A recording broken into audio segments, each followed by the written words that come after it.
Hello everyone. Wanted to, by the way, sorry, I know I look a little disheveled at the moment, but I just finished a morning workout. Wanted to address the question of who pays tariffs. This seems to be a very hotly debated topic. So I want to try to help clear it up a little bit. Tariffs are paid by the entity that imports the product when the product enters its first port destination in the United States. So for instance, let's say I'm running Demery's Wonderful World of Widgets, and I decide to import $100,000 of widgets from France. Excuse me.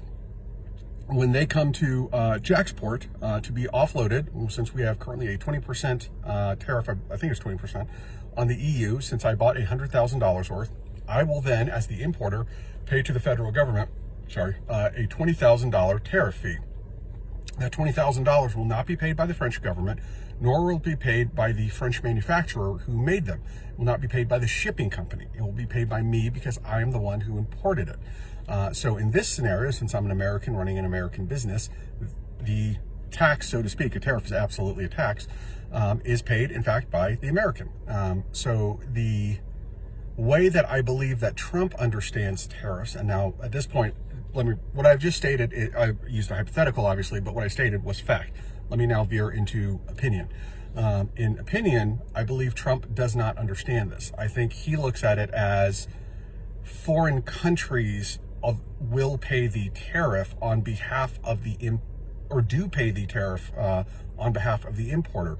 I'm not sure if he thinks it is paid by the foreign government or by the foreign corporation, or some other entity, but I think in his mind, it is effectively a way to import revenue from foreign countries into the United States. This is not true. The tariffs will be paid by whatever person, business, whatever here in the United States imports the product. Now, moving to kind of a second bit of the analysis here, there's a lot of discussion of, well, are these tariffs going to last, or is this just being done as a negotiating tactic? The argument that they are a negotiating tactic goes like this. A country, let's say Vietnam, will come to the United States, say, we will get rid of all of our tariffs on your products if you get rid of all of our tariffs, all of your tariffs on our products, and then we will all drop tariffs. There will be no tariffs. That, honestly, to me, sounds like a great deal. It would be maximalist free trade. However, to be clear, that would mean there are no tariffs. So all the talk about we're going to be rich off tariffs, we're going to have an external revenue service, you're going to get big tax cuts because we're paying everything for tariffs, that all goes away. Another argument you hear advanced is the reciprocal tariffs. We should have the same tariffs on them that they have on us. What this would mean is that other countries have complete control over our tariff rates. So for instance, if I'm China, or let me do another example. Let's say I'm Thailand. I would set the tariffs at 0 and say, great, now America has to respond and cut their tariffs on our products to 0, because the purchasing power of the American economy is so many orders of magnitude greater. There is no world in which they will not buy vastly more from us than we buy from them. It is simply not mathematically possible for us to outspend the Americans. So that is kind of a second argument. A third argument is that, no, the tariffs will stay in place. By the way, this is the argument that Trump is most recently advanced. Trump has advanced all three of these arguments, by the way. At various times, he shifts day to day between which argument, sometimes literally hour to hour, to which one he's saying. But he has stated recently as literally yesterday, that there will be no change in policy whatsoever. So what he is saying is these tariffs are here to stay. What this would mean is that there will be no negotiations, there will be no deals, there will be, we will draw significant revenue from tariffs, but it will not be an external revenue service, because all of these tariffs will be paid by American importers. And that could be, whether you're a manufacturer, you're an agricultural company, you're an entertainment company, whatever. If you're bringing stuff into the United States, you're going to do it. One other point I would just kind of like to make on this is I've heard a lot of people say, well, we don't really export much, so we don't really have anything to worry about from retaliatory tariffs. I would disagree with that, and let me tell you why. The United States is the second largest exporter of goods in the world. We export over $3 trillion worth of stuff. We don't export that much less than China. China exports more than we do, but it's not by a whole lot.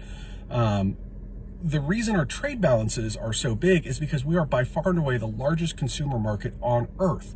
We buy more stuff than anybody.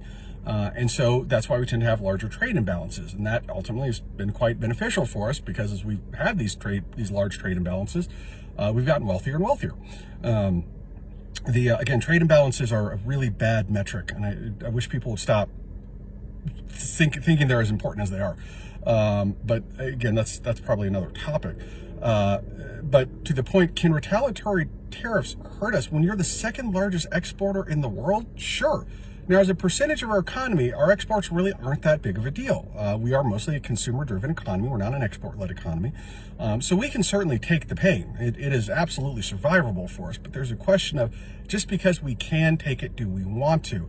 My wife could punch me in the face as hard as she could, and I can take it. She's not going to knock me out or anything. She's 5 feet tall. I don't really want her to do that, though. That's not going to be a lot of fun. And maybe she punches me in the face 3 times and I'm still standing tall, but boy, that probably is starting to sting quite a bit by then. So there's a difference between what you can take and what you should take. So a few thoughts there on it, but again, the main fact of all this is, remember, tariffs are absolutely not paid by foreign companies or foreign governments or foreign people. They are paid by American businesses, American individuals, and basically anyone in the United States who's importing stuff. So hope that at least clears that up. And, I know we're all arguing about tariffs right now, but hey, good news, in 6 months, it's not going to be an argument anymore, because we're going to have the results.